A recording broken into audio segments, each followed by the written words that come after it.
Ragtime was a genre of music that originated in St. Louis, Missouri within the African American communities. To rag means to syncopate a tune, and raggy meant embellishing and decorating melodies. Ragtime first got its start during 1896 and lasted until 1920. Ragtime derived from the march music played by African American bands. It was essentially conceived through song, dance, and syncopated instrumental music. Rag has many elements that make it one of the most unique genres in American history. One being syncopation, which is the displacing of a beat from its regular and assumed course of meter. This created what would be affectionately called a ragged rhythm. Among other elements were contrasting strands and improv. The genre came in many different forms, but its most popular were piano and vocal performances.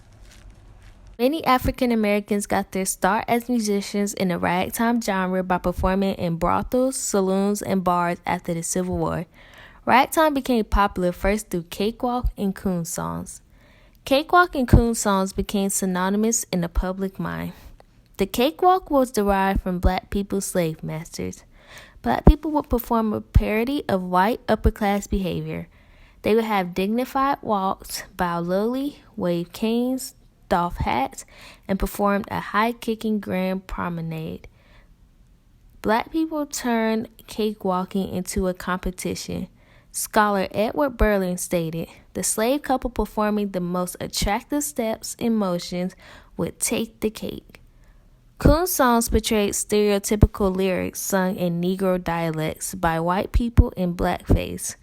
During these shows, black Americans were portrayed as lazy, dishonest, violent, greedy, sexually promiscuous, thieves, and watermelon eaters.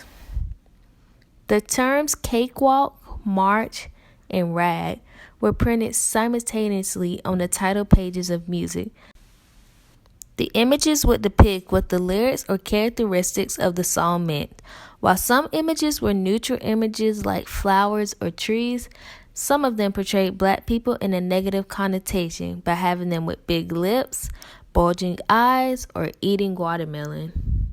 Transition from performance to publishing and commodification was at first by whites such as William Crell, who wrote Mississippi Rag, and Joseph Lamb, who would be remembered as one of the greats of ragtime. African Americans then began to get their piece of the pie, such as Ben Harvey, who with the help of John Biller in 1895 published You've Been a Good Old Wagon, But You've Done Broke Down, a banjo-style rag that would be a blueprint for years and years to come. Scott Joplin, one of the most notable ragtime artists, created that famous maple leaf rag with John Stark. As Joplin coined the term classic ragtime, there would be many artists to come, such as Tom Turpin and Jelly Roll Morton, a ragtime artist from Louisiana that would introduce himself as the inventor of jazz. But there were also women in rag. Edith Ann Baker and Mary E. Brown, and a lot more who often got their start really late in the ragtime popularity era due to gender constructs.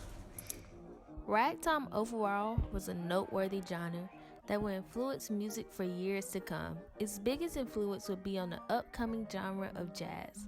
Like ragtime, jazz will follow the same syncopation music style.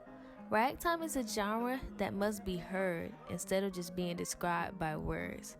Ragtime will continue to be heard by everyone, whether it be in a film or in songs, because its style is so strong to others. That's what I like to hear. Yeah.